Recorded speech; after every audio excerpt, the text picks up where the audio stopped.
আসসালামু আলাইকুম। গল্পের শুরুতে আমাদের এয়ারপোর্ট দেখানো হয়।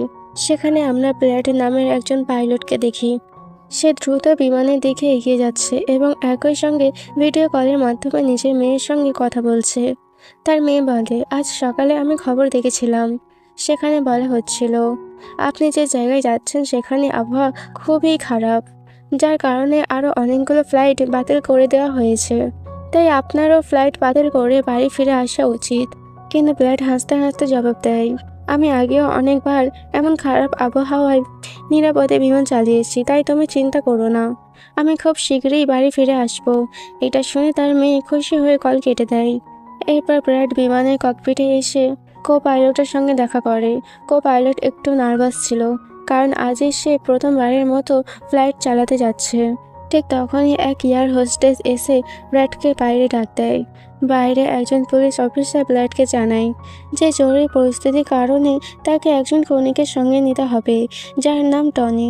টনি একজন খুব শক্তিশালী এবং বিপজ্জনক মানুষ, যার বিরুদ্ধে খুনের মামলা রয়েছে। এখন তাকে বিমানের মাধ্যমে অন্য দেশে নিয়ে গিয়ে যাবজ্জীবন কারাদণ্ডের জন্য জেলে পাঠানো হবে। পুলিশ অফিসার ব্র্যাডকে বলে যে এই দায়িত্ব তোমাকে দেওয়া হচ্ছে, কারণ তুমি একজন যোগ্য এবং বুদ্ধিমান পাইলট। ব্র্যাড রাজি হয়ে যায় এবং টনিকে বিমানের একদম পেছনের সিটে বসিয়ে দেয়, যাতে অন্য যাত্রীরা কোনো অসুবিধায় না পড়ে। এরপর সব যাত্রী তাদের আসনে বসে পড়ে এবং ব্র্যাড বিমান কর্মীদের কাছে গিয়ে নিশ্চিত করে যে সব যাত্রী এসে গেছে। এরপর বিমানটি টেক অফ করে আকাশে উঠে যায়। নির্দিষ্ট উচ্চতায় পৌঁছানোর পর ব্র্যাড বিমানটিকে অটো পাইলটে সেট করে কো পাইলটের সঙ্গে নিজের পরিবার নিয়ে গল্প করতে থাকে। ব্র্যাড কো পাইলটকে মোবাইলে নিজের মেয়ের ছবি দেখিয়ে বলে, আমি আমার মেয়েকে ভীষণ ভালোবাসি। এই দুনিয়ায় আমরা দুজন ছাড়া আর কেউই নেই। অন্যদিকে বিমানে বসে থাকা যাত্রীরা তাদের যাত্রা উপভোগ করেছিল, কিন্তু তারা জানতো না যে অল্প কিছু পরেই তাদের সঙ্গে খুব ভয়ঙ্কর কিছু ঘটতে যাচ্ছে। ককপিটে বসে থাকা দুই পাইলটও খুশি ছিল, আর বিমানও একদম স্বাভাবিকভাবে উঠছিল। ঠিক তখনই হঠাৎ করে আবহাওয়া খারাপ হয়ে যায় আর বিমানটা হালকা ঝাঁকুনি দিতে শুরু করে। এতে ব্ল্যাড চিন্তিত হয়ে পড়ে, কারণ তার মনে হচ্ছিল কিছু একটা ঠিক নেই। সে যাত্রীদের সিট বেল্ট বেঁধে নেওয়ার ঘোষণা দেয় এবং রেডিওর মাধ্যমে কন্ট্রোল টাওয়ারের সঙ্গে যোগাযোগ করার চেষ্টা করে, কিন্তু সে যোগাযোগ করতে পারে না, কারণ খারাপ আবহাওয়ার কারণে সব রেডিও কাজ বন্ধ করে দেয়। হঠাৎ এক প্রবল বজ্রপাত এসে বিমানে আঘাত হানে, ফলে বিমানটি প্রচণ্ডভাবে কাঁপতে শুরু করে। ব্র্যাড যাত্রীদের অবস্থা দেখতে ককপিট থেকে বাইরে যায়। যাত্রীদের দেখে তার কিছুটা স্বস্তি লাগে, কারণ সবাই তখনও নিরাপদে ছিল। কিন্তু ধীরে ধীরে বিমানের লাইটগুলো নিভে যেতে শুরু করে, আর তখনই আবারও বিমানটিতে তীব্র ঝাঁকুনি লাগে। এতে ব্র্যাডের মাথা সামনের ছাদের সঙ্গে ধাক্কা খেয়ে সে মাটিতে পড়ে যায় এবং তার কপালে আঘাত লাগে। এই পরিস্থিতি দেখে সব যাত্রী ভয় ও আতঙ্কে কাঁপতে শুরু করে। ব্র্যাড দ্রুত আবারও ককপিটে ফিরে আসে এবং নিজের সহ পাইলটের সঙ্গে মিলে বিমানটি নিয়ন্ত্রণে আনার চেষ্টা করতে থাকে। এটি তাদের জীবনের সবচেয়ে কঠিন মুহূর্তগুলোর একটি ছিল। খারাপ আবহাওয়ার কারণে তাদের সামনে কিছুই দেখা যাচ্ছিল না। ব্র্যাড বলে, আমাদের এখনই বিমানটিকে নিচে নামাতে হবে, কারণ যদি আর একটা ঝাঁকুনি লাগে তাহলে বিমানটি সম্পূর্ণভাবে ধ্বংস হয়ে যেতে পারে। তারপর তারা সঙ্গে সঙ্গে বিমানের উচ্চতা কমাতে শুরু করে এবং বিমান দ্রুত নিচের দিকে নামতে থাকে। বিমানের ভেতরে থাকা যাত্রীরা তখন ভয় ও আতঙ্কে কাঁপতেছিল। ঠিক তখনই অপরাধী টনির সঙ্গে থাকা পুলিশ অফিসারের হাত থেকে মোবাইল ফোন পড়ে যায়। সে মোবাইলটি তুলতে নিজের সিট বেল্ট খুলে ফেলে। তাকে সাহায্য করার জন্য এক এয়ার হোস্টেজও নিজের সিট বেল্ট খুলে সামনে আসে, কিন্তু যেহেতু বিমানটি তখন দ্রুত নিচের দিকে যাচ্ছিল, সিট বেল্ট খোলার সঙ্গে সঙ্গেই তারা দুজন জোরে উপরের ছাদের সঙ্গে ধাক্কা খায়। ধাক্কাটি এতটাই প্রবল ছিল যে তারা দুজন সেখানেই মারা যায়। এদিকে বিমানটি খুব নিচু উচ্চতায় নেমে আসে এবং কোনোভাবেই দুই পাইলট সেটিকে নিয়ন্ত্রণে আনতে সক্ষম হয়। কিন্তু এখন বিমানে আর তেমন শক্তি বা পাওয়ার অবশিষ্ট ছিল না। তাই ব্র্যাড বুঝতে পারে যে বিমানটিকে এয়ারপোর্ট পর্যন্ত নিয়ে যাওয়া সম্ভব নয়। তখন সে সিদ্ধান্ত নেয় বিমানটিকে নিচে নামিয়ে সমুদ্রে ক্র্যাশ লাইটিং করবে। কিন্তু ঠিক তখনই তারা দূরে একটি দ্বীপ দেখতে পায়। এরপর ব্র্যাড বিমানের দিক পরিবর্তন করে সেই দ্বীপের দিকে চালাতে থাকে এবং সেখানে জরুরি অবতরণের সিদ্ধান্ত নেয়। অবশেষে বহু কষ্টের পর ব্র্যাড দ্বীপে থাকা একটি রাস্তায় সফলভাবে এমার্জেন্সি ল্যান্ডিং করে। ভাগ্যবশত এই জরুরি অবতরণের সব যাত্রী নিরাপদে থাকে, কারোর কোনো আঘাত লাগে না। ঠিক তখন বিমানের পেছনে একটা শর্ট সার্কিট হয়, আর সেটা দেখে ব্র্যাড খুশি হয়ে যায়, কারণ তার মানে বিমানটিতে এখনো অল্প পরিমাণে বিদ্যুৎ বাকি আছে। সব যাত্রী বিমান থেকে নামার পর এক এয়ার হোস্টেস ক্যাপ্টেন ব্র্যাডকে জানায় যে অপরাধী টনিকে নিয়ে আসা পুলিশ অফিসার মারা গেছেন, আর এক এয়ার হোস্টেসও প্রাণ হারিয়েছেন। এটা শুনে ব্র্যাড খুব মন খারাপ করে ফেলে। অন্যদিকে এয়ারলাইন কোম্পানির মালিক দেখে যে তার একটি বিমান হঠাৎ করে নিখোঁজ হয়ে গেছে, কারণ সে বিমানটির ল্যান্ডিং দেখেনি। আর অনেকক্ষণ ধরে রেডিও যোগাযোগ বন্ধ থাকায় পাইলটের সঙ্গেও যোগাযোগ সম্ভব হচ্ছিল না। তাই এয়ারলাইন কোম্পানি একজন রেস্কিউ এক্সপার্ট ক্রাশ টেলকে ডাকে, যিনি এমন মানুষকে খুঁজে বের করেন যার বিপদে কোথাও আটকে পড়েছে। মালিক তাকে বলে, আমার বিমান কোথায় গেছে তার সমস্ত তথ্য চাই। বিমান কোথায় আছে, আর কর্মীরা আর যাত্রীরা সবাই কোথায় আছে। এরপর রেস্কিউ এক্সপার্ট নিজের কাজ শুরু করে দেয়। অন্যদিকে সব যাত্রী চিন্তায় পড়ে যায়, আমরা এখানে কেন নামলাম। তখন ব্র্যাড সবাইকে একত্র করে বোঝায়, জরুরি অবস্থার কারণে আমাদের এখানে অবতরণ করতে হয়েছে। বিমানে এখনো সামান্য বিদ্যুৎ আছে, যার সাহায্যে আমরা কিছু জিনিস ঠিক করতে পারবো। ততক্ষণ আপনারা এখানে আরাম করে থাকুন, ভয় পাবেন না। খুব শীঘ্রই আমরা এখান থেকে বেরিয়ে যাব।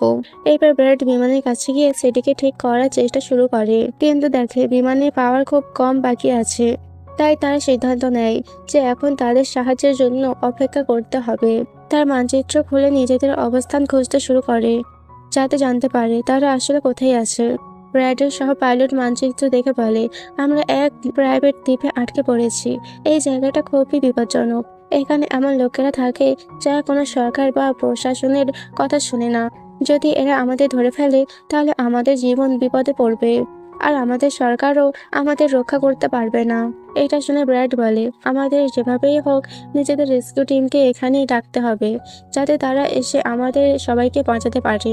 এই জায়গা থেকে বেরিয়ে আসার এটি একমাত্র উপায়। এরপর তারা দুজন রেডিও ঠিক করার চেষ্টা শুরু করে, কিন্তু বজ্রপাতের কারণে রেডিও সম্পূর্ণভাবে নষ্ট হয়ে গিয়েছিল। এখন ব্র্যাড সব যাত্রীদের কাছে গিয়ে জানায়, একটা প্রযুক্তিগত ত্রুটির কারণে রেডিও কাজ করছে না, কিন্তু আপনারা চিন্তা করবেন না। ব্র্যাড সবাইকে অসুস্থ করে বলে, আমরা দ্বীপের অন্য পাশে গিয়ে কোনোভাবে রেডিও বা যোগাযোগের অবস্থা খুঁজে বের করব। তারপর কন্ট্রোল টাওয়ারের আমাদের অবস্থান জানিয়ে রেস্কিউ টিমকে এখানে পাঠানোর অনুরোধ করব, যারা এসে আমাদের সবাইকে উদ্ধার করবে। এরপর ব্র্যাড একটি বড় সিদ্ধান্ত নেয়। সে বলে, আমার সঙ্গে টনি যাবে। এই কথা বলে সে টনের হাত করা খুলে দেয়। তারপর ব্র্যাড কো-পাইলটকে বলে, তুমি বিমানের পাওয়ার সিস্টেম রিপেয়ার করার কাজ শুরু করো। আমি যত দ্রুত সম্ভব কোনো যোগাযোগের মাধ্যমে রেস্কিউ টিমকে এখানে আনতে চেষ্টা করব। এরপর টনি ও ব্র্যাড রেডিও খুঁজে বের করার জন্য জঙ্গলের দিকে রওনা হয়। পথে টনি ব্র্যাডকে ধন্যবাদ জানায় তার ওপর বিশ্বাস রাখার জন্য। এদিকে আমরা দেখি এই দ্বীপে বসবাসকারী একদল সন্ত্রাসী গ্রুপ, তাদের কাছে এক লোক দৌড়ে এসে জানায় এখানে এক বিমান জরুরি অবস্থার কারণে এসে অবতরণ করেছে, আর তার ভেতরে অনেক লোক আছে যারা বিভিন্ন দেশ থেকে এসেছে। এটা শুনে গ্রুপের লিডার সেই লোকটিকে কিছু টাকা দেয় এবং তার দলের সবাইকে প্রস্তুত হতে বলে। জঙ্গলের দ্বীপের মধ্যে ব্র্যাড ও টনি সামনের দিকে এগিয়ে যাচ্ছিল। টনি ব্র্যাডকে জিজ্ঞাসা করে, তুমি আমাকে মুক্তি দিলে কেন, আর এখন আমাকে কোথায় নিয়ে যাচ্ছ? তখন ব্র্যাড বলে, কারণ আমি তোমার জন্য অন্য সবার জীবন ঝুঁকিতে ফেলতে পারি না।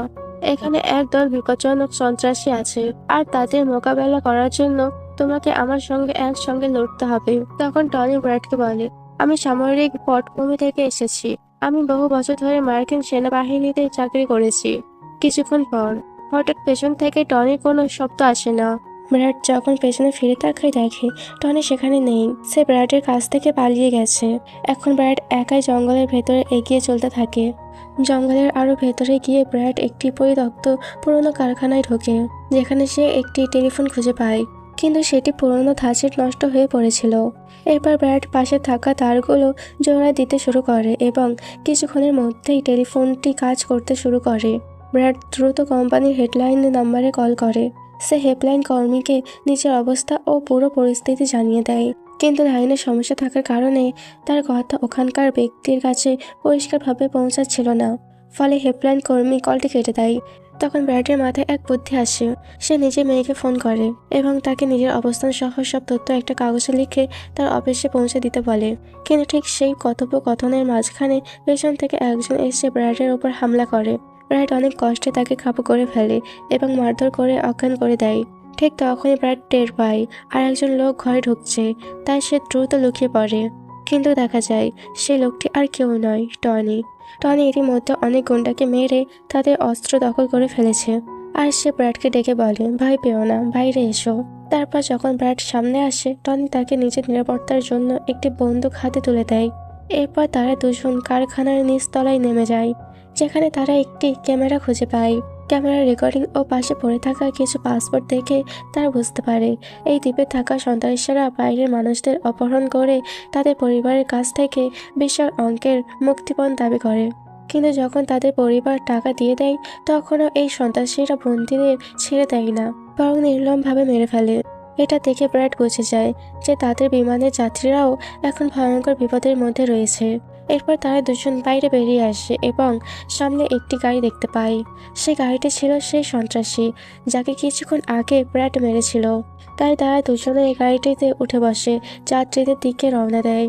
এদিকে বিমানের সব যাত্রী ব্র্যাডের ফিরে আসার অপেক্ষায় ছিল। সবাই আশা করেছিল যে ব্র্যাড খুব শীঘ্রই সাহায্য নিয়ে ফিরে আসবে। ঠিক তখনই তারা দূর থেকে একটি গাড়ির শব্দ শুনতে পায়। গাড়ির আওয়াজ শুনে তারা আনন্দে ভরে ওঠে, কারণ তারা ভাবে ব্র্যাড নিশ্চয়ই রেস্কিউ টিম নিয়ে এসেছে। কিন্তু ওটা রেস্কিউ টিম নয়, বরং এই দ্বীপের সন্ত্রাসীরা ছিল। তার বন্দুক থেকে গুলি চালিয়ে যাত্রীদের আতঙ্কিত করতে শুরু করে। গুলির শব্দ ব্র্যাড ও টনি কানেও পৌঁছায়। তারা সঙ্গে সঙ্গে গাড়ির গতি বাড়িয়ে বিমান পর্যন্ত দ্রুত পৌঁছানোর চেষ্টা করে। এদিকে সন্ত্রাসী দলের নেতা এক এয়ার হোস্টেসের কাছ থেকে সব যাত্রী নামের তালিকা চায়। ভয়ে কাঁপতে কাঁপতে এয়ার হোস্টেস দ্রুত সেই তালিকা এনে দেয়। তারপর দলের একজন সন্ত্রাসী কো পাইলটকে জিজ্ঞাসা করে, তোমাদের সিনিয়র পাইলট কোথায়? ও পাইলট উত্তর দেয়, সে কিছু কাজের জঙ্গলে গিয়েছিল, কিন্তু এখনো ফিরে আসেনি। ঠিক তখনই ব্র্যাড ও টনি ঘটনাস্থলে পৌঁছে যায়, কিন্তু তারা চুপি চুপি দূর থেকে পুরো ঘটনা পর্যবেক্ষণ করতে থাকে।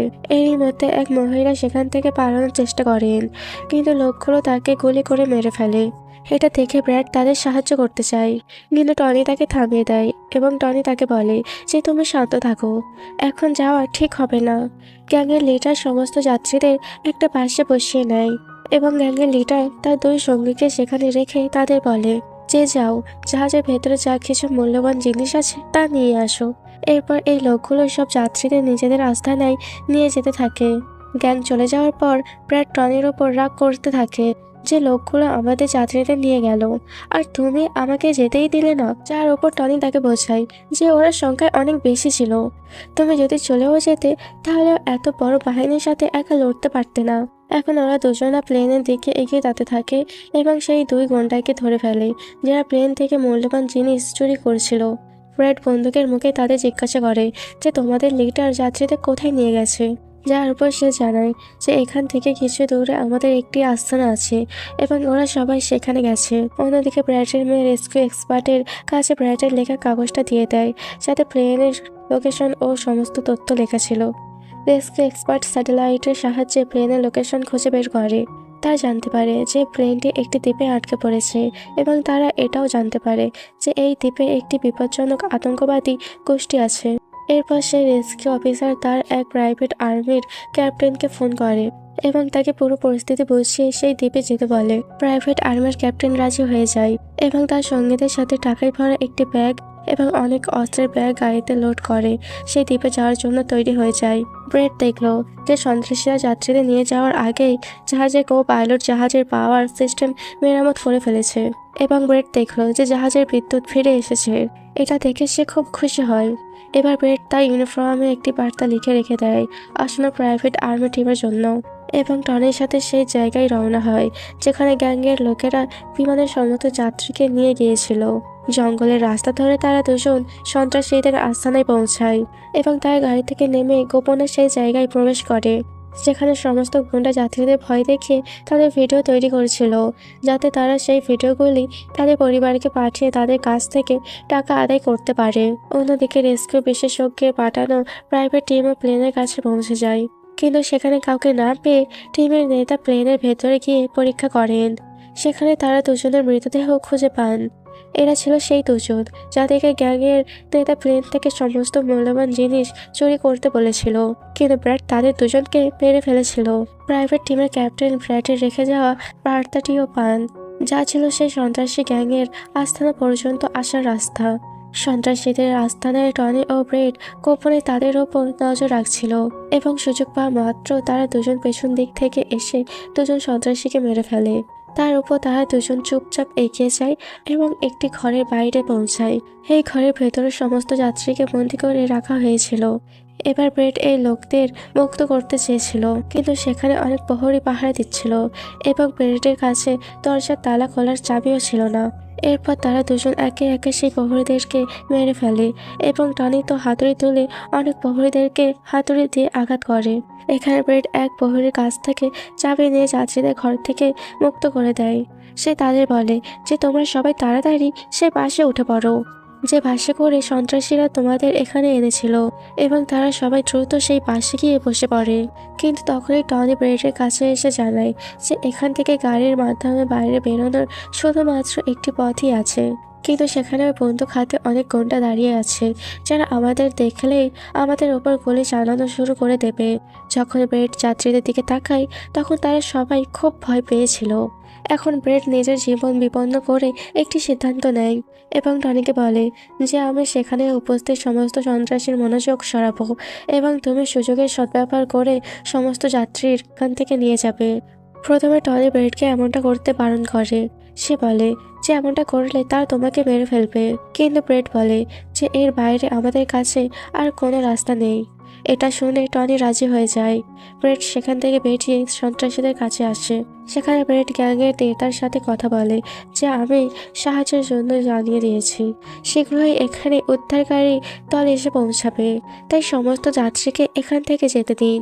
এটা শুনে সমস্ত গ্যাংয়ের লোক ব্রেডের ওপর হেসে ওঠে এবং ব্রেডকে মারতে শুরু করে।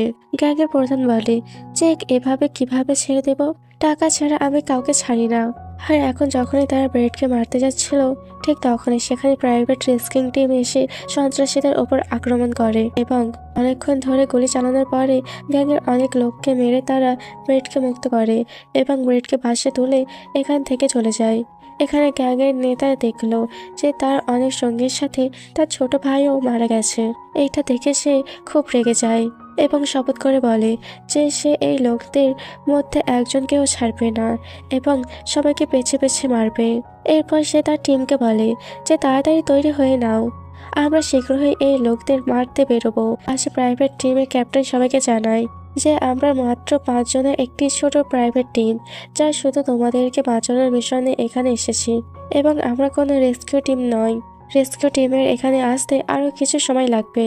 এটা শুনে ব্রেড ঘাবড়ে যায় এবং বলে যে আমাদের হাতে সময় নেই, কারণ গ্যাংয়ের লোকেরা শীঘ্রই আমাদের পিছু নেবে এবং আমাদের দেখলেই আমাদের মেরে ফেলবে। কিন্তু আমার কাছে একটা বুদ্ধি আছে। জাহাজের কাছে পৌঁছানোর পর ব্রেড সমস্ত যাত্রীদের বলে যে জাহাজে পাওয়ার ফিরে এসেছে, অর্থাৎ এখন জাহাজ চালু হবে এবং আমরা দ্রুত এখান থেকে বেরিয়ে যাব। তাই আপনারা সবাই তাড়াতাড়ি জাহাজে উঠে পড়ুন, কারণ আমরা রেস্কিউ টিমের জন্য অপেক্ষা করতে পারি না। তাদের এখানে আসতে সময় লাগবে এবং আমরা যদি এখানে থাকি তবে সেই সন্ত্রাসীদের হাতে মারা যাব। এটা শুনে সবাই প্লেনে উঠে পড়ে। অন্যদিকে ব্রেড প্লেনে সমস্ত চেকিং করতে লেগে যায় এবং প্রাইভেট টিমের লোকেরা আগত বিপদের জন্য প্রস্তুত হয়ে বসে থাকে। ঠিক তখনই হঠাৎ সেই সন্ত্রাসী দলটি এসে তাদের উপর হামলা করে দেয়। তাদের দেখে প্রাইভেট টিম তাদের আটকাতে লেগে যায় এবং এখানে দুই দিক থেকে প্রচুর গুলি বিনিময় হয়। কিন্তু এই প্রাইভেট টিমের কাছে বেশ ভালো বন্দুক ছিল, যার কারণে তারা অনেক গুন্ডাকে মেরে ফেলে। ব্রেড তাড়াতাড়ি প্রাইভেট টিমের লিডারকে জানায় যে আমি পরে 5 মিনিট পর জাহাজ চালু করতে চলেছি এবং তোমরা সবাইও তাড়াতাড়ি জাহাজে উঠে পড়বে। এইবার ব্রেড টনির কাছে যায় এবং তাকে ধন্যবাদ জানায় যে সে তার এত কঠিন সময় তাকে সঙ্গে দিয়েছে। ব্রেড নিজেকে গুলি থেকে বাঁচিয়ে ভেতরে জাহাজে এসে তার কেবিনে বসে। তার সহকারী কো পাইলটের সাথে মিলে প্লেন চালু করতে লেগে যায়। অন্যদিকে টনির কাছে সেগুলি শেষ হয়ে যায়। আর যখন সে বুলেট খোঁজার জন্য প্রাইভেট টিমের ব্যাগ চেক করে তখন সে সেখানে টাকায় ভরা একটি ব্যাগ খুঁজে পায়। কিন্তু এই সময় টনি টাকা ছেড়ে অন্য ব্যাগ থেকে গুলি বের করে আবার সন্ত্রাসীদের সাথে লড়াই করতে শুরু করে দেয়। এদিকে ব্রেডও প্লেনটিকে ডান দিকে ঘুরিয়ে দেয় এবার প্রাইভেট টিমের সৈনিকেরাও একে একে জাহাজে উঠতে শুরু করে, আর টনি তাদেরকে আবার পাওয়ার ফিরে আসার কারণে রেডিও কাজ করতে শুরু করে। এবার ব্রেডকে প্লেনের কোম্পানির মালিক জানায় যে সে তাকে একটি নিরাপদ জায়গা বলে দেবে যেখানে তারা যেতে পারত, এবং যা এখন তাদের বেশ কাছেই ছিল। ব্রেড এয়ারলাইন কোম্পানির মালিকের বলে দেওয়া জায়গার দিকে জাহাজটিকে নিয়ে যায়, কিন্তু তখনই আরও একবার জাহাজের ইঞ্জিনে আগুন লেগে যায় এবং জাহাজটি বিধ্বস্ত হতে শুরু করে। তাই ব্রেড আবার জরুরি সতর্কতা ইমার্জেন্সি ওয়ার্নিং চালু করে এবং ধীরে ধীরে জাহাজটিকে নিচে রানওয়েতে নামানোর চেষ্টা করে। অবশেষে অনেক কষ্টের পর ব্রেড জাহাজটিকে রানওয়েতে নামিয়ে দিতে সক্ষম হয় এবং সবার জীবন বেঁচে যায়। ব্রেড এবং তার সহকারী পাইলট খুব খুশি হয়। অন্যদিকে প্লেন কোম্পানির মালিক এবং তার দলও খুব খুশি ছিল। এবার ব্রেড যাত্রীদের অবস্থা দেখার জন্য পেছনে যায়। তখন সে দেখে যে সমস্ত যাত্রী নিরাপদে আছে এবং এটা দেখে তার মনে শান্তি আসে। সেখানে উপস্থিত সমস্ত যাত্রী ব্রেডের জন্য হাততালি দিতে শুরু করে এবং ব্রেডকে ধন্যবাদ জানায়। কিছুক্ষণই পরে সেখানে তাদের জন্য রেস্কিউ টিমও চলে আসে, যা দেখে সব যাত্রী খুশি হয়। এখানে ব্রেড সমস্ত যাত্রীদের রেস্কিউ টিমের সাথে পাঠিয়ে দেয় এবং ক্যাপ্টেন অবশেষে স্বস্তির নিঃশ্বাস নিয়ে জাহাজের সিঁড়িতে বসে তার মেয়ের সাথে ফোনে কথা বলে। এর সাথে এই গল্পটি শেষ হয়। ভিডিওটি যদি ভালো লেগে থাকে তাহলে ভিডিওতে একটি লাইক আর চ্যানেলটিকে সাবস্ক্রাইব করতে ভুলবেন না।